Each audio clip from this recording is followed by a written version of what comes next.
ನಾವು ನಿಸರ್ಗಧಾಮ ಮುಗಿಸ್ಕೊಂಡು ಅಲ್ಲಿಂದ ನಾವು ಹೊರಟಿದ್ದು ಗೋಲ್ಡನ್ ಟೆಂಪಲ್ಗೆ. ಸೊ ಗೋಲ್ಡನ್ ಟೆಂಪಲ್ ಹತ್ರ ಪಾರ್ಕಿಂಗ್ ಮಾಡಿಬಿಟ್ಟು ನಾವು ನಡ್ಕೊಂಡು ಹೋಗ್ತಾ ಇದ್ದೀವಿ. ಸೊ ಇಲ್ಲಿ ನೋಡ್ತಾ ಇರ್ಬೋದು ಇದೇ ಎಂಟ್ರೆನ್ಸು. ಗಾಡಿ ಪಾರ್ಕಿಂಗ್ ಎಲ್ಲ ಅಲ್ಲೇ ಪಕ್ಕದಲ್ಲೇ ಇರುತ್ತೆ. ಸೊ ಅಲ್ಲೂ ಕೂಡ ಪೇ ಮಾಡಬೇಕು. ಗಾಡಿಯಲ್ಲಿ ಹಾಕ್ಬಿಟ್ಟು ನಾವು ಇವಾಗ ವಾಕಲ್ಲಿ ಹೋಗ್ತಾ ಇದ್ದೀವಿ ಗೇಟ್ ಒಳಗೆ. ಈ ರೀತಿ ಡ್ರೆಸ್ ಹಾಕ್ಕೊಂಡು ಗುರುಗಳಿರ್ತಾರಲ್ವ, ಸೊ ನಮ್ಮ ಕಡೆ ಎಲ್ಲ ಯಾವ ರೀತಿ ನಾವು ಮಕ್ಕಳನ್ನ ಈ ಮಠಗಳಿಗೆಲ್ಲ ಸೇರಿಸ್ತೀವಿ ಅದೇ ರೀತಿ ಇವ್ರದ್ದು ಕೂಡ. ಸೊ ಇಲ್ಲೇನಂತ ಅಂದರೆ ಪ್ರೇಯರ್ ಕೂಡ ಇವ್ರು ಇಲ್ಲೇ ಮಾಡ್ತಾರೆ, ಇಲ್ಲೇ ಸ್ಟೇ ಆಗಿರ್ತಾರೆ. ಸೇಮ್ ಈಗ ಯಾವ ರೀತಿ ಎಲ್ಲ ಸಿದ್ಧಗಂಗಾ ಮಠ ಮತ್ತು ಆದಿಚುಂಚನಗಿರಿಲೆಲ್ಲ ಇದೆ, ಸೇಮ್ ಅದೇ ಥರನೇ ಇಲ್ಲೂ ಜಾಗ. ಬಟ್ ತುಂಬ ದೊಡ್ಡದಾಗಿದೆ ಇಲ್ಲಿ ಟೆಂಪಲ್ ಎಲ್ಲನೂ. ಸೊ ಚೆನ್ನಾಗಿದೆ, ಒಂಥರ ಮೈಂಡ್ ಫ್ರೆಶ್ ಅಂತ ಅನಿಸುತ್ತೆ ಇಲ್ಲಿ ಬಂದ್ರೂ ಅಷ್ಟೇ. ನಾನು ಆಲ್ರೆಡಿ ಹೇಳ್ದಂಗೆ ಒಂದು 3 to 4 ಟೈಮ್ಸ್ ಬಂದಾಗೆಲ್ಲ ನಾವು ಗೋಲ್ಡನ್ ಟೆಂಪಲ್ಗೆ ಬಂದೇ ಇದ್ದೀವಿ, ಮಿಸ್ ಮಾಡೇ ಇಲ್ಲ. ಸೊ ಪಾಪುನು ಏನಿಲ್ಲ ನೋಡ್ತಾ ಇದ್ಲು ಸುತ್ತ. ಅವಳಿಗೆ ಆಲ್ರೆಡಿ ನಿದ್ದೆ ಮಾಡಿಸ್ಬಿಟ್ಟು ಕಾರಲ್ಲಿ ಒಂದಿವೆ ಬರುವಾಗನೇ ಸ್ವಲ್ಪ ಹೊತ್ತು ನಿದ್ದೆ ಮಾಡಿದ್ಲು ಆರಾಮಾಗಿ. ಸೊ ಎದ್ಲಲ್ವ, ಎದ್ದಿದ ತಕ್ಷಣ ಸ್ವಲ್ಪ ಫೀಡ್ ಮಾಡಿಬಿಟ್ಟು ಕರ್ಕೊಂಡು ಬಂದೆ. ಸೊ ಇಲ್ಲಿ ನಾನು ಪಾಪು ಎತ್ಕೊಂಡು ಹೋಗ್ತಾ ಇದ್ದಾರೆ, ಸ್ಲೋ ಮೋಷನಲ್ಲಿ ವೀಡಿಯೋ ಮಾಡ್ಕೋತಾ ಇದ್ದೆ. ಅವ್ರಿಗೆ ಊಟ ತಿಂಡಿ ಆಗ್ಬೋದು ಮತ್ತು ಉಳ್ಕೊಳ್ಳೋಕ್ಕೆ ಫೆಸಿಲಿಟೀಸ್ ಎಲ್ಲನೂ ಇಲ್ಲೇ ಇದೆ. ಸೊ ಅದರಿಂದ ಇದು ತುಂಬಾ ವಿಶಾಲವಾಗಿದೆ ಜಾಗ. ನಾನಿಲ್ಲಿ ನನಗೆ ತಿಳಿದಿರೋ ಮಟ್ಟಿಗೆ ಗೋಲ್ಡನ್ ಟೆಂಪಲ್ ಬಗ್ಗೆ ಏನೆಲ್ಲ ಗೊತ್ತಿದೆ ಅದನ್ನು ನಾನಿಲ್ಲಿ ಸ್ವಲ್ಪ ಮಟ್ಟಿಗೆ ನಿಮ್ಮ ಜೊತೆ ಹಂಚ್ಕೋತಾ ಇದ್ದೀನಿ. ಸೊ ಮಹಾರಾಜ ರಂಜಿತ್ ಸಿಂಗ್ ಅನ್ನೋರು ಸಿಖ್ ಸಾಮ್ರಾಜ್ಯವನ್ನು ಸ್ಥಾಪಿಸಿದರು. ನಂತರ ಅವರು 1809ರಲ್ಲಿ ಅಮೃತಶಿಲೆ ಮತ್ತು ತಾಮ್ರದಲ್ಲಿ ಅದನ್ನು ಗರ್ಭಗುಡಿಯನ್ನು ಪುನರ್ ನಿರ್ಮಿಸಿದರು ಮತ್ತು 1830ರಲ್ಲಿ ಗರ್ಭಗುಡಿಯನ್ನು ಚಿನ್ನದ ಎಲೆಗಳಿಂದ ಹೊಂದಿಸಿದರು. ಇದು ಗೋಲ್ಡನ್ ಟೆಂಪಲ್ ಎಂದು ಹೆಸರು ಬಂದಿತು. ಸೊ ಗೋಲ್ಡನ್ ಟೆಂಪಲ್ ಆಧ್ಯಾತ್ಮಿಕವಾಗಿ ಸಿಖ್ ಧರ್ಮದಲ್ಲಿ ಅತ್ಯಂತ ಮತ್ತು ಪ್ರಮುಖ ಮಹತ್ವವಾಗಿದೆ.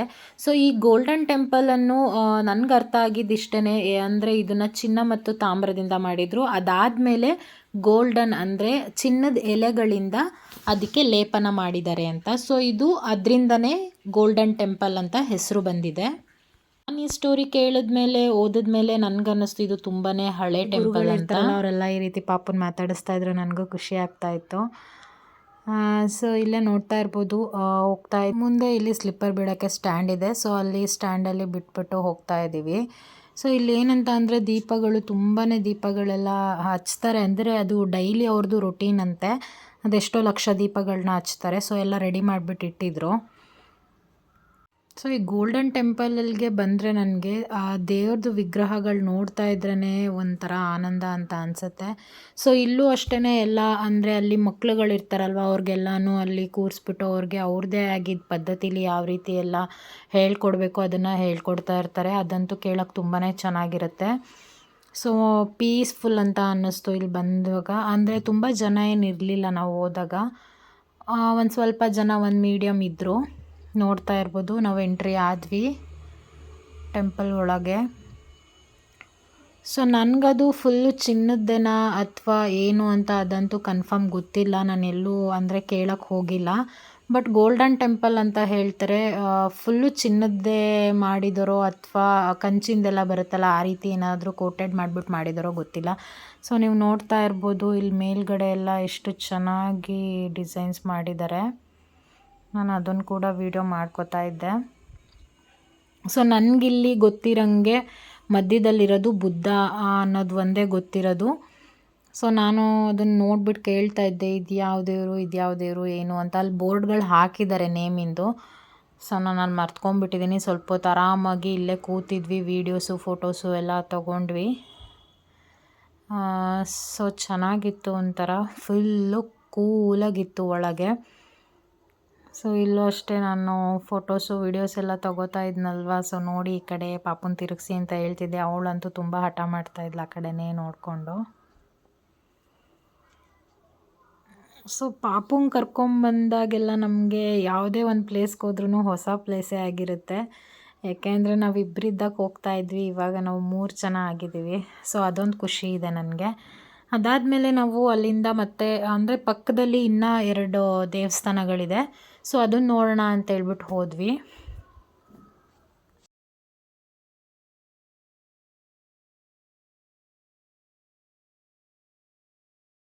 ಇದು ಆಚೆ ಬರ್ತಾ ಇದ್ದೀವಿ. ಸೊ ಇಲ್ಲೂ ಅಷ್ಟೇ ಧರ್ಮ ಅದು ಇದು ಅಂದರೆ ಈ ಜಾತಿ ಬರ್ಬೋದು ಆ ಜಾತಿ ಬರೋಂಗಿಲ್ಲ ಆ ಥರದ್ದು ಯಾವುದೇ ರೀತಿ ಇಲ್ಲ.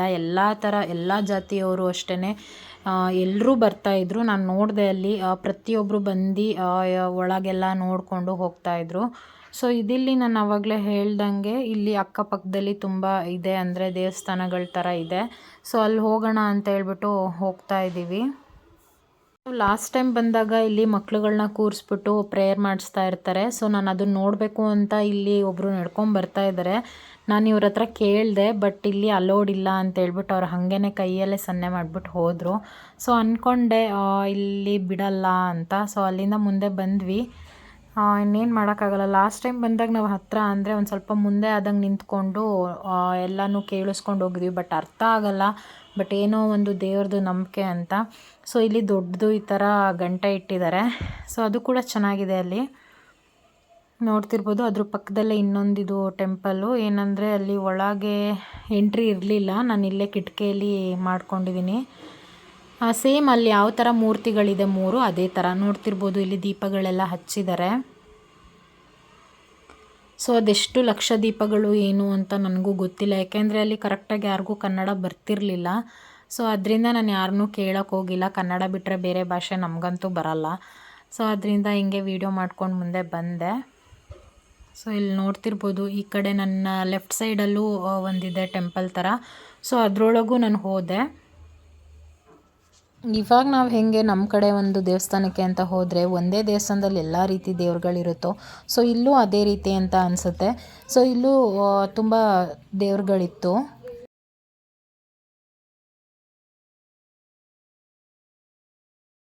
ನೋಡಿ ಇದೆ ಎಂಟ್ರೆನ್ಸು. ಸೇಮ್ ಅಲ್ಲಿ ಯಾವ ರೀತಿ 3 ಮೂರ್ತಿಗಳಿದೆ ಅದೇ ಥರನೇ ಇಲ್ಲೂ ಇದೆ, ಆದರೆ ಚಿಕ್ಕ ಚಿಕ್ಕದಿದೆ. ಮತ್ತು ನೋಡಿ ಇಲ್ಲಿ ಒಂಥರ ಚೆನ್ನಾಗಿತ್ತು ಇಲ್ಲೂ ಎಕ್ಸ್ಪೀರಿಯೆನ್ಸು. ಅಂದರೆ ನನಗೆ ಅದೇನೇ ದೊಡ್ಡದು ಮೂರ್ತಿಗಳನ್ನ ಅಲ್ಲಿ ನೋಡಿದ್ನಲ್ವ, ಸೊ ಅದೇ ಥರ ಇದೆ ಅಂತ ಹೇಳಿ ನೋಡಿಕೊಂಡು ಹಾಗೆ ರಿಟರ್ನ್ ಆದೆ. ಸೊ ಇಲ್ಲಿ ಮುಂದೆ ಅವ್ರು ಯಾವ ರೀತಿ ಪ್ರೇಯರ್ ಮಾಡ್ತಿದ್ರು ಏನು ಅಂತ ಇಲ್ಲಿ ನಮಗೆ ಧರ್ಮಗುರುಗಳು ಸಿಕ್ಕಿದ್ರು. ಸೊ ಅವರಿಲ್ಲಿ ಎಕ್ಸ್ಪ್ಲೇನ್ ಮಾಡಿದ್ರು, ಇಲ್ಲಿ ಹೋಗ್ಬಿಟ್ಟು ಆಚೆ ನಿಂತ್ಕೊಳ್ಳಿ ಅಷ್ಟೇ, ಒಳಗೆ ಹೋಗ್ಬಿಡಿ ಅಂತ ಆಲ್ರೆಡಿ ನಮ್ಮ ಮನೆಯವ್ರು ಕೇಳ್ತಾ ಇದ್ರು. ಸೊ ನಾನಿಲ್ಲಿ ಅವ್ರು ಯಾವ ರೀತಿ ಪ್ರೇಯರ್ ಮಾಡಿದ್ರು ಏನು ಅಂತ ಪ್ರತಿಯೊಂದು ನಾನು ಈ ಬ್ಲಾಗಲ್ಲಿ ತೋರಿಸ್ತೀನಿ. ಸೊ ನೀವು ಕೂಡ ಕೇಳಿಸ್ಕೊಂಬನ್ನಿ, ನೋಡ್ಕೊಂಬನ್ನಿ. ಇಲ್ಲಿ ಆ್ಯಕ್ಚುಲಿ ಅಂದರೆ ಹೊರ್ಗಡೆ ನಿಂತ್ಕೊಂಡು ನೋಡೋಂಗಿಲ್ಲ, ಬಟ್ ಅವ್ರಿದ್ರ ಪ್ರಕಾರ. ಸೊ ನಾನು ರಿಕ್ವೆಸ್ಟ್ ಮಾಡಿದ್ದಕ್ಕೆ ಆಯಿತು ಅಲ್ಲಿ ಹೋಗ್ಬಿಟ್ಟು ಇನ್ಸೈಡ್ ನಿಂತ್ಕೋಬೇಡಿ, ಔಟ್ಸೈಡ್ ನಿಂತ್ಕೊಳ್ಳಿ ಅಂತ ಹೇಳಿದ್ರು.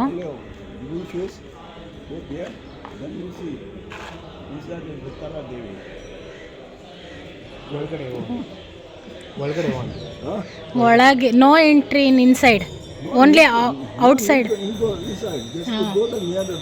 ಓಕೆ,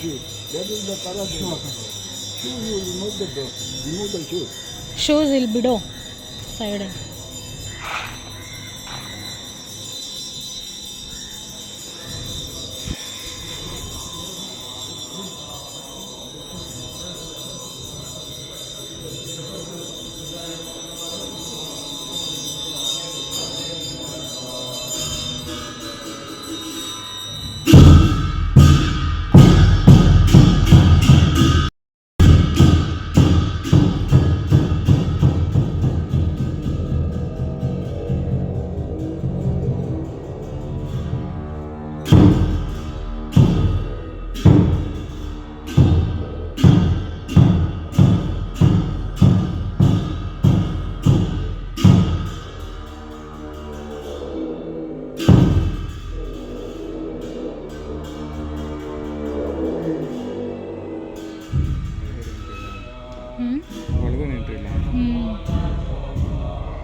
ನೋಡಿದ್ರಲ್ವ, ನಿಮ್ಮೆಲ್ರಿಗೂ ಹೆಂಗೆ ಅನ್ನಿಸ್ತು ಏನು ಅಂತ ನನಗೆ ಕಮೆಂಟ್ ಮಾಡಿ. ಸೊ ನಾವಲ್ಲೆಲ್ಲ ಮುಗಿಸ್ಕೊಂಡು ಅಲ್ಲಿಂದ ನಾವು ಹೊರಟ್ವಿ. ಊಟ ಕೂಡ ಮಾಡಿರಲಿಲ್ಲ. ಸೊ ನನಗೆ ತುಂಬಾ ಹೊಟ್ಟೆ ಹಸಿತಾ ಇತ್ತು. ಆನ್ ದಿ ವೇ ಹೋಗುವಾಗ ಇಲ್ಲೇ ಹೋಟೆಲ್ ಸಿಕ್ತು ನಮಗೆ, ಹೋಟೆಲ್ ಏಂಜಲ್ ಅಂತ. ಲಾಸ್ಟ್ ಟೈಮ್ ಬಂದಾಗಲೂ ಕೂಡ ನಾವು ಇಲ್ಲೇ ಊಟ ಮಾಡಿದ್ವಿ. ಸೊ ಅದರಿಂದ ನಾವಿಲ್ಲೇ ಬಂದ್ವಿ, ಫುಡ್ಡೆಲ್ಲ ಚೆನ್ನಾಗಿರುತ್ತೆ ಅಂತ. ಸೊ ಇಲ್ಲಿ ನೋಡ್ತಾ ಇರ್ಬೋದು, ವೆಡ್ನೆಸ್ಡೇ ಆಗಿದ್ದರಿಂದ ನಾವಿಲ್ಲಿ ಚಿಕನ್ ಕರಿನೋ ಏನೋ ತರಿಸ್ಕೊಂಡಿದ್ವಿ. ಚಿಕನ್ ಕರಿ ಮತ್ತು ಚಪಾತೀಸು ತುಂಬಾ ಚೆನ್ನಾಗಿತ್ತು. ಅಲ್ಲಿಂದ ಮುಗಿಸ್ಕೊಂಡು ನಾವು ರೆಸ್ಟ್ ಮಾಡಿದ್ವಿ, ರೂಮ್ಗೆ ಹೋದ್ವಿ ವಾಪಸ್ ಕುಶಾಲನಗರಕ್ಕೆ. ಸೊ ಅಲ್ಲಿ ರೆಸ್ಟ್ ಮಾಡಿಬಿಟ್ಟು ನಾವು ವೆಡ್ನೆಸ್ಡೇ ಏನಾದರೂ ಆಗಲಿ ನಾವು ವೆಡ್ನೆಸ್ಡೇ ನಾವು ಹೋಗಲೇಬೇಕು ದುಬಾರೆಗೆ ಅಂತೇಳ್ಬಿಟ್ಟು ಸರಿ ಅಂತ ನಾವು ಕುಶಾಲನಗರದಲ್ಲೇ ಉಳ್ಕೊಂಡ್ವಿ. ಯಾರೆಲ್ಲ ಮಡಿಕೇರಿಗೆ ಹೋಗೋ ಪ್ಲ್ಯಾನ್ ಇದೆ, ದುಬಾರೆಗೆ ಹೋಗೋ ಪ್ಲ್ಯಾನ್ ಇದೆ, ಅವರೆಲ್ಲ ಮಂಗಳವಾರ ಮಾತ್ರ ಹೋಗಬೇಡಿ. ಸೊ ರೆಸ್ಟ್ ಮಾಡಿಬಿಟ್ಟು ನೆಕ್ಸ್ಟ್ ಡೇ ಅಂದರೆ ಇದು ವೆಡ್ನೆಸ್ಡೇ ವ್ಲಾಗ್ ಆಗಿದೆ. ಸೊ ಇಲ್ಲಿ ನಾವು ಕ್ಯೂವಿಗೆ ನಿಂತಿದ್ದೀವಿ, ಅಂದರೆ ಇಲ್ಲಿ ಎಂಟ್ರೆನ್ಸ್ಗೆ ಹೋಗುವಾಗ ಇಲ್ಲಿ ಟಿಕೆಟ್ ತೊಗೊಂಡು ಹೋಗಬೇಕು. 120ನೋ 180ನೋ ಅಂತ ಅನಿಸುತ್ತೆ. ಬೋಟಲ್ಲಿ ಕರ್ಕೊಂಡು ಹೋಗ್ತಾರೆ, ಈ ರೀತಿ ಬೋಟಲ್ಲಿ ಕರ್ಕೊಂಡು ಹೋಗ್ತಾರೆ. ಅಲ್ಲೆಲ್ಲ ಪಾಪು ಎತ್ಕೊಂಡು ಅವಳನ್ನು ಎಲ್ಲರೂ ಮಾತಾಡಿಸ್ತಾ ಇದ್ರು. ಏಕೆಂದರೆ ಇದು ಮುಂಚೆ ನಡ್ಕೊಂಡು ಹೋಗ್ಬೋದಿತ್ತು, ನಾವು ನಡ್ಕೊಂಡು ಹೋಗಿದ್ದೀವಿ ಪಕ್ಕದಲ್ಲಿ. ಅಂದರೆ ನೀರು ತುಂಬಾ ಇದ್ದಿದ್ದ ಕಾರಣ ನಡ್ಕೊಂಡು ಹೋಗೋಕ್ಕಾಗಲ್ಲ. ಸೊ ಅದರಿಂದ ಬೋಟಲ್ಲೇ ಹೋಗಬೇಕಾಗುತ್ತೆ ನಾವು. ಈ ರೀತಿ ಬೋಟಲ್ಲಿ ಹೋಗ್ತಾ ಇದ್ವಿ. ಇದು ಒಂಥರ ಚೆನ್ನಾಗಿದೆ ಎಕ್ಸ್ಪೀರಿಯೆನ್ಸು. ಸೊ ಇಲ್ಲಿ ಏನು ಟೈಮಿಂಗ್ಸ್ ಅಂತ ಅಂದರೆ ಬೆಳಗ್ಗೆ 8:30ಇಂದ 11:30ಗೆ ಕ್ಲೋಸ್ ಮಾಡಿಬಿಡ್ತಾರೆ. ಸೊ ನಾವು ಬೇಗನೆ ಹೋಗಿದ್ವಿ. 11:30 ಒಳಗೆ ಎಲ್ಲರನ್ನೂ ಕಳಿಸ್ಬಿಟ್ಟು ಕ್ಲೋಸ್ ಮಾಡ್ತಾರೆ, ಮತ್ತು ಸಂಜೆ 4:30ಗೆ ಓಪನ್ ಮಾಡ್ತಾರೆ. ಸೊ ಆದ ಕಾರಣ ನಾವು ಬೆಳಗ್ಗೆ ಬೇಗನೆ ಹೋಗಿದ್ವಲ್ಲ, ಆರಾಮಾಗೆ ಈ ಥರ ಹೋಗ್ತಾ ಇದ್ದೀವಿ. ಸೊ ನಾವೇನು ಮಾಡಿದ್ವಿ ಅಂದರೆ ಟಿಫನ್ ಕೂಡ ತಿಂದಿರಲಿಲ್ಲ. ಸೊ ತುಂಬ ಹೊಟ್ಟೆ ಹಸಿತಾ ಇತ್ತು, ಅಲ್ಲೇನೂ ಸಿಗಲ್ಲ. ಸೊ ಇಲ್ಲಿ ನೋಡ್ತಿರ್ಬೋದು, ಎಂಟ್ರೆನ್ಸಲ್ಲೇ ನಿಂತ್ಕೊಂಡು ಹಸ್ಬೆಂಡ್ ಮತ್ತು ಪಾಪುದು ವೀಡಿಯೋ ಮಾಡ್ಕೋತಾ ಇದ್ದೆ. ಸೊ ನಾವು ಹೋದ ತಕ್ಷಣವೇ ನಮಗೆ ಏನಂದರೆ ಹಿಂದೆ ಅಲ್ಲಿ ಆನೆಗಳು ಸೊಂಡ್ಲಲ್ಲಿ ನೀರು ಹಾಕುತ್ತೆ. ಸೊ ಅದನ್ನು ಮಕ್ಳುಗಳಿಗೆ ಈ ರೀತಿ ಬಟ್ಟೆ ಎಲ್ಲ ಅವ್ರದ್ದು ತೆಗೆದ್ಬಿಟ್ಟು ಮಕ್ಳುಗಳನ್ನ ನಿಲ್ಲಿಸ್ಕೊಂಡಿದ್ದಾರೆ. ಇದಕ್ಕೆ ಕೂಡ ಎಕ್ಸ್ಟ್ರಾ ಪೇ ಮಾಡಬೇಕು. ಪೇ ಮಾಡಿದ್ರೆ ಆನೆ ಸೊಂಡ್ಲಿಂದ ಮಕ್ಕಳಿಗೆ ನೀರು ಹಾಕಿಸ್ತಾರೆ. ಸೊ ಇದನ್ನು ಕೂಡ ಹಾಕ್ಸೋಕ್ಕೆ ತುಂಬ ಜನ ಕ್ಯೂ ನಿಂತಿದ್ರು ಮಕ್ಳುಗಳನ್ನ ಎತ್ಕೊಂಡು. ದೊಡ್ಡವ್ರು ಕೂಡ ಹಾಕಿಸ್ಕೋಬೋದು, ಬಟ್ ಅಲ್ಲೆಲ್ಲರೂ ಮಕ್ಕಳನ್ನ ಎತ್ಕೊಂಡು ನಿಂತಿದ್ರು. ನಮ್ಮ ಪಾಪು ಇನ್ನೂ ಚಿಕ್ಕವಳಾಗಿರೋದ್ರಿಂದ ನಾನು ಅದೆಲ್ಲ ನೀರೇನೂ ಹಾಕಿಸ್ಲಿಲ್ಲ. ಸೊ ಎಲ್ಲದಕ್ಕಿಂತ ದೊಡ್ಡ ಆನೆ ಒಂದು ಈಗ ಬರುತ್ತೆ, ನೋಡ್ತಾ ಇರಿ ಯಾವ ರೀತಿ ನಡ್ಕೊಂಬರುತ್ತೆ. ಗಜ ಗಾಂಭೀರ್ಯದಲ್ಲೇ ನಡ್ಕೊಂಬರುತ್ತೆ. ನನಗಂತೂ ಅದು ನೋಡಿ ತುಂಬಾ ಖುಷಿ ಆಗ್ತಾಯಿತ್ತು.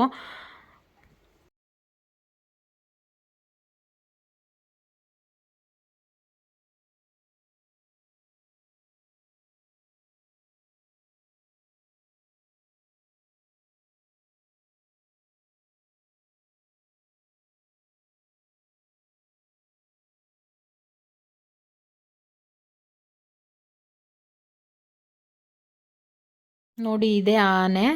ಸೊ ಏನಂತ ಅಂದರೆ ನಾನು ಕೇಳಬೇಕಾಗಿತ್ತು ಹೆಸರುಗಳೆಲ್ಲ ಏನು ಅಂತ, ಬಟ್ ಅಷ್ಟೊಂದೆಲ್ಲ ಟೈಮ್ ಇರಲಿಲ್ಲ. ಪಾಪು ಬೇರೆ ತುಂಬಾ ಅಳಕ್ಕೆ ಸ್ಟಾರ್ಟ್ ಮಾಡಿದ್ಲು. ನೋಡ್ತಾ ಇದ್ಲು ಅವಳು, ಖುಷಿಯಿಂದನೇ ನೋಡ್ತಾ ಇದ್ಲು. ಸ್ವಲ್ಪ ಅವಳಿಗೂ ನಿದ್ದೆದು ಸ್ವಲ್ಪ ಕಿರಿಕಿರಿ ಮಾಡ್ತಾ ಇದ್ಲು. ಸೊ ಅದರಿಂದ ನಾನೇನು ಕೇಳೋಕ್ಕೆ ಹೋಗಲಿಲ್ಲ. ನಾವು ಆ್ಯಕ್ಚುಲಿ 2 ದಿನದ ಪ್ಲ್ಯಾನ್ ಅಂತ ಬಂದಿದ್ದು. ಸೊ 3 ದಿನವೇ ಆಗೋಯಿತು, 3-4 ದಿನವೇ ಆಗೋಯಿತು ನಾವು ರಿಟರ್ನ್ ಬ್ಯಾಂಗ್ಳೂರ್ ಬರೋದು. ಏಕೆ ಅಂತ ಹೇಳಿದ್ರೆ ನಮಗೆ ಮೇನ್ ಇಂಟೆನ್ಷನ್ ಇದ್ದಿದ್ದು ಪಾಪು ಕರ್ಕೊಂಡು ನೋಡ್ತಿರ್ಬೋದು ಈ ರೀತಿ ನೀರು ಹಾಕುತ್ತೆ. ಸೊ ನಾನು ಕೂಡ ಹಿಂದೆ ಬಂದೆ, ನಮಗೂ ಆರುತ್ತೆ ಅಂತ. ಏನಂತ ಅಂದರೆ ಅದೇ ಪಾಪುಗೆ ನಾವು ಇದನ್ನು ಎಲಿಫೆಂಟ್ ಕ್ಯಾಂಪ್ದು ತೋರಿಸ್ಲೇಬೇಕು ಅಂತಲೇ ನಾವು ವೆಯ್ಟ್ ಮಾಡಿ 3 ಡೇಸ್ ಆದರೂ ಪರವಾಗಿಲ್ಲ ಹೋಗೋಣ ಅಂತ ಹೇಳ್ಬಿಟ್ಟು ಇಲ್ಲಿಗೆ ಬಂದಿದ್ದು ಕೂಡ ತುಂಬಾ ಖುಷಿ ಆಯಿತು. ಪಾಪುನೂ ತುಂಬ ಖುಷಿ ಪಡ್ತಾ ಇದ್ಲು. ಸೊ ನೋಡಿದ್ರಲ್ವ, ಅದೇ ಅಂದರೆ ಎಲ್ಲ ಆನೆಗಳಿಗಿಂತ ದೊಡ್ಡ ಆನೆ ಅಂದರೆ ಇವಾಗ ನಡ್ಕೊಂಬಂತಲ್ಲ ಅದೇ. ಮುಂಚೆ ಎಲ್ಲ ನಾವು ಆನೆಗಳನ್ನ ಅಂದರೆ ಯಾವಾಗ ಬೇಕು ಅವಾಗ ಆ ಟೈಮಿಂಗ್ಸಲ್ಲಿ ನೋಡೋಕ್ಕಾಗ್ತಿರ್ಲಿಲ್ಲ. ಅಂದರೆ ಮೈಸೂರು ಅರಮನೆ ಟೈಮಲ್ಲಿ ಅಂದರೆ ಅಂಬಾರಿ ಹೊತ್ಕೊಂಡು ಹೋಗುವಾಗ ಆ ರೀತಿ ಎಲ್ಲ ಬಂದಾಗ ಅಷ್ಟೇ ನೋಡೋಕ್ಕಾಗ್ತಿತ್ತು. ಬಟ್ ಇಲ್ಲಿ ಇವಾಗ ಬೇಕು ಅಂತ ಅಂದರೆ ಈ ರೀತಿ ಬರ್ಬೋದು, ನೋಡ್ಬೋದು. ಸೊ ತುಂಬ ಖುಷಿ ಆಯಿತು. ನೋಡ್ತಿರ್ಬೋದು ಸೊಂಡ್ಲಲ್ಲಿ ಎಷ್ಟು ಚೆನ್ನಾಗಿ ನೀರು ಹಾಕ್ತಿದ್ದಾವೆ. ನಾನಿಲ್ಲಿ ಏನು ಮಾಡಿದೆ ಅಂದರೆ ಸ್ಲೋಮೋ ಮಾಡ್ಕೊಂಡಿದ್ದೆ, ಚೆನ್ನಾಗಿ ಬರುತ್ತೆ ಅಂತ ಸ್ಲೋ ಮೋಷನಲ್ಲಿ ವೀಡಿಯೋ ಮಾಡಿದ್ದೆ. ಸೊ ತುಂಬಾ ಚೆನ್ನಾಗಿ ಬಂದಿದೆ ಅದು ಕೂಡ. ಸರಿ ಆಯಿತು ಅಂತ ನಾವು ಇಲ್ಲಿಂದ ಮುಗಿಸ್ಕೊಂಡು ಮತ್ತೆ ಮೇಲೆ ಹೊರಟ್ವಿ. ಅಂದರೆ ಇನ್ನು ಆನೆಗಳನ್ನ ನೋಡೋಕ್ಕಿತ್ತು. ಇಲ್ಲಿ ಏನಂದರೆ ಎಲ್ಲ ಆನೆಗಳನ್ನ ಒಟ್ಟಿಗೆ ಕರ್ಕೊಂಬರಲ್ಲ. ಸೊ ಒಂದೊಂದೇ ಆನೆಗಳನ್ನ ಕರ್ಕೊಂಬರ್ತಾರೆ, ಅವ್ರ ಮಾವುತರು ಏನಿರ್ತಾರೆ ಕರ್ಕೊಂಡು ಹೋಗ್ತಾರೆ.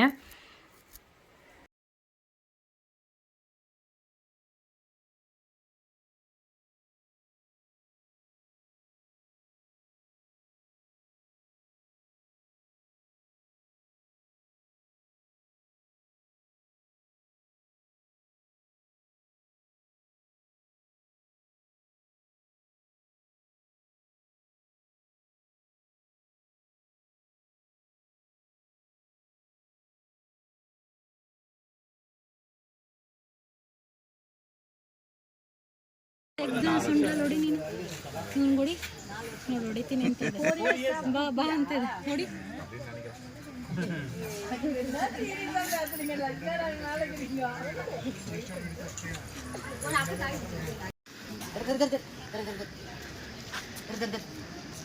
ಆಶೀರ್ವಾದ ತಗೋತೀವಿ ಅಂದರೆ 50 ರುಪೀಸ್ ಏನೋ ಒಬ್ಬರಿಗೆ.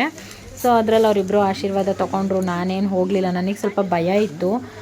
ಸೊ ಅದರಿಂದ ನಾನು ಹೋಗಲಿಲ್ಲ. ಕೆಲವೊಂದು ವೀಡಿಯೋಗಳಲ್ಲೆಲ್ಲ ನೋಡಿದಾಗ ಆನೆಗಳು ಅಂದರೆ ಅವ್ರ ಮಾವುತಂದ್ರೆ ಆಗ್ಬೋದು, ಅವ್ರ ಹತ್ರದಲ್ಲಿ ಇರೋರನ್ನೇ ಎಳ್ಕೊಂಡ್ಬಿಡ್ತವೆ. ಸೊ ನನಗೆ ಆ ಭಯದಿಂದ ನಾನು ಅಷ್ಟೊಂದು ಹತ್ರ ಹೋಗಲಿಲ್ಲ. ಸೊ ಈ ಆನೆ ಅಂತೂ ತುಂಬಾ ಕ್ಯೂಟಾಗಿತ್ತು, ನಂಗೆ ತುಂಬ ಇಷ್ಟ ಆಯ್ತು ಅದು. ಏಕೆ ಅಂದರೆ ಸುಮ್ಮನೆ ಅದಕ್ಕೆ ಹೆಂಗೆ ಬೇಕೋ ಆ ರೀತಿಯೆಲ್ಲ ಆ್ಯಕ್ಷನ್ ಮಾಡ್ಕೊಂಡು ಮಲಗೋದು ಇದು ಮಾಡೋದು ಮಾಡ್ತಾಯಿತ್ತು. ಸೊ ಅಲ್ಲಿಂದ ನಾವು ಮುಂದೆ ಬಂದ್ವಿ. ನನ್ನ ಹಸ್ಬೆಂಡು ಪಾಪುನ ಹೆಗ್ಲು ಮೇಲೆ ಎತ್ಕೊಂಡು ಈ ರೀತಿ ಎಲ್ಲ ತೋರಿಸ್ತಾಯಿದ್ರು ಆನೆನ. ಸೊ ಅವಳು ನೋಡ್ತಾ ಇದ್ಲು. ನನಗೊಂದು ಆಸೆ ಇತ್ತು ಆನೆಗೆ ಫುಡ್ ತಿನ್ನಿಸ್ಬೇಕು ಅಂತ. ಸೊ ಅದನ್ನು ಇಲ್ಲಿ ಈಡೇರಿಸಿದ್ರು. ಸೊ ಇದಕ್ಕೂ ಎಕ್ಸ್ಟ್ರಾ ಪೇ ಮಾಡಬೇಕು, 1ಕ್ಕೆ 80 ರೂಪಾಯಿ ಏನೋ ಚಾರ್ಜಸ್ ಮಾಡ್ತಾರೆ. ಸೊ ನಾವು ಅದನ್ನು ಆನೆಗೆ ಕೊಡ್ಬೋದು, ಅವರೇ ಅದನ್ನು ರೆಡಿ ಮಾಡಿ ಕೊಡ್ತಾರೆ. ಅಂದರೆ ಬೆಲ್ಲ ಮತ್ತು ಹುಲ್ಲು ಎಲ್ಲ ಹಾಕ್ಬಿಟ್ಟು ಕೊಡ್ತಾರೆ, ಭತ್ತ ಎಲ್ಲ. ಸೊ ಇಲ್ಲೂ ಅಷ್ಟೇ ನಾನು ಪಾಪು ಹಸ್ಬೆಂಡು ಫೋಟೋಸ್ ತೆಕ್ಕೋತಾ ಇದ್ದೀವಿ. ಇದು ಅಂದರೆ ಅಲ್ಲಿ ಜೊತೇಲಿ ಪಾಪು ಜೊತೇಲಿ ಬಂದ್ರಲ್ವಾ ಬೋಟಲ್ಲಿ, ಸೊ ಅವರು ಫೋಟೋಸ್ ತೆಗಿತೀವಿ ಅಂತ ಹೇಳ್ಬಿಟ್ಟು ಫೋನ್ ತೊಗೊಂಡು ನಮಗೆ ಫೋಟೋಸ್ ವೀಡಿಯೋಸ್ ಎಲ್ಲ ಮಾಡಿಕೊಟ್ರು. ಅದು ಕೂಡ ತುಂಬ ಖುಷಿಯಾಯಿತು. ಬಟ್ ಅವ್ರಿಗೆ ಕನ್ನಡ ಲ್ಯಾಂಗ್ವೇಜ್ ಬರ್ತಿರಲಿಲ್ಲ, ಅಂದರೂ ಹೇಗೋ ಮ್ಯಾನೇಜ್ ಮಾಡಿಕೊಂಡು ಮಾತಾಡಿ ಅವರು ನನಗೆ ಫೋನ್ ಕೊಟ್ಟರು ನಮ್ಮದು ವೀಡಿಯೋಸ್ ಎಲ್ಲ ಮಾಡಿಕೊಡಿ ಅಂತ. ಸೊ ಅವ್ರಿಗೂ ಮಾಡಿಕೊಟ್ವಿ. ಅದು ಒಂಥರ ಖುಷಿ ಅನ್ನಿಸ್ತು. ಸೊ ಎಲ್ಲರೂ ಏನಂದರೆ ಪಾಪುವಿಂದ ಅವಳು ಎಲ್ಲರೂ ನಗಿಸ್ತಾಳೆ, ಮಾತಾಡಿಸ್ತಾಳೆ, ಅವಳಿಂದ ನಮ್ಮನ್ನು ರೆಕಗ್ನೈಸ್ ಮಾಡ್ತಾ ಇದ್ದಾರೆ. ಸೊ ಅದೊಂದು ಖುಷಿ ಇದೆ ನನಗೆ ನನ್ನ ಮಗಳ ಮೇಲೆ. ಅವರು ಇವರು ಅಂತ ಏನಿಲ್ಲ, ಎಲ್ಲರೂ ಮಾತಾಡಿಸ್ತಾಳೆ, ಖುಷಿಯಾಗಿರ್ತಾಳೆ.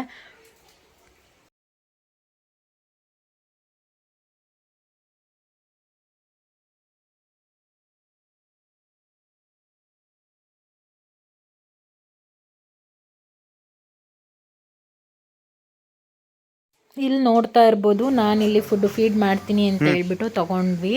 ಸೊ ನಾನು ಫಸ್ಟ್ ನಂಗೆ ಅದು ಕೊಡೋಕ್ಕೆ ಭಯ ಆಗ್ತಾಯಿತ್ತು, ಅದು ಆನೆನೇ ಹಂಗೆ ಹೇಳ್ಕೊಳ್ತು. ಸೊ ನಾನು ಫೀಡ್ ಮಾಡಿದೆ. ಅಲ್ಲಷ್ಟು ಆನೆಗೂ ಅಂದರೆ ತುಂಬ ದೊಡ್ಡ ಆನೆ ಮತ್ತು ಚೆನ್ನಾಗಿ ಕಾಣಿಸ್ತಿತ್ತು ಇದೊಂದು ಆನೆ. ಸೊ ಅದರಿಂದ ಇಲ್ಲಿ ನಾನು ತಿನ್ನಿಸ್ದೆ, ನನ್ನ ಹಸ್ಬೆಂಡ್ ಕೂಡ ಫೀಡ್ ಮಾಡಿದ್ರು. ಸೊ ಅದು ಒಂದು ಎಕ್ಸ್ಪೀರಿಯೆನ್ಸ್ ಮಾಡ್ಬೋದು ಇಲ್ಲಿ, ಚೆನ್ನಾಗಿರುತ್ತೆ. ನಂಗೆ ಆ ರೀತಿ ಮುಟ್ಟೋಕ್ಕೂ ಭಯ ಆಗ್ತಾಯಿತ್ತು, ಇವ್ರು ಹೋಗಿ ಹೋಗಿ ಮುಟ್ತಾಯಿದ್ರು. ಸೊ ಅದೆಲ್ಲ ಮುಗಿಸ್ಕೊಂಡು ನಾವು ದುಬಾರೆಯಿಂದ ಮುಗಿಸ್ಕೊಂಡು ಅಲ್ಲಿಂದ ನಾವು ಡೈರೆಕ್ಟ್ ರೂಮ್ಗೆ ಹೋಗಿದ್ವಿ, ರೆಸ್ಟ್ ಮಾಡಿದ್ವಿ. ಇಲ್ಲೊಂದು ಪಾಪು ಆಂಧ್ರದವ್ರಂತ ಇವರು, ನಮ್ಮ ಪಾಪು ನೋಡ್ಬಿಟ್ಟು ಮುತ್ಕೊಡ್ತೀನಿ ಅಂತ ಕೊಡ್ತಾಯಿತ್ತು. ಸೊ ಅದಿಂಗೆ ಮುಂದೆ ಬಂದರೆ ಇವಳು ನಮ್ಮ ಪಾಪು ಹೋಗ್ಬಿಟ್ಟು ಪಾಪುಗೆ ಮುತ್ಕೊಟ್ಲು. ಸೊ ಅಲ್ಲಿರೋರು ಎಲ್ಲರೂ ಮಾತಾಡಿಸ್ತಾ ಇದ್ರು ಇವಳು ಪಾಪುಯಿಂದನೇ, ಯಾಕೆಂದರೆ ಅವಳು ಅಷ್ಟು ಜೋರಾಗಿ ಕಿರ್ಚೋದು, ಎಲ್ಲರನ್ನೂ ಮಾತಾಡ್ಸೋದು ಇದು ಮಾಡ್ತಾಯಿದ್ಲು ಅದಕ್ಕೆ.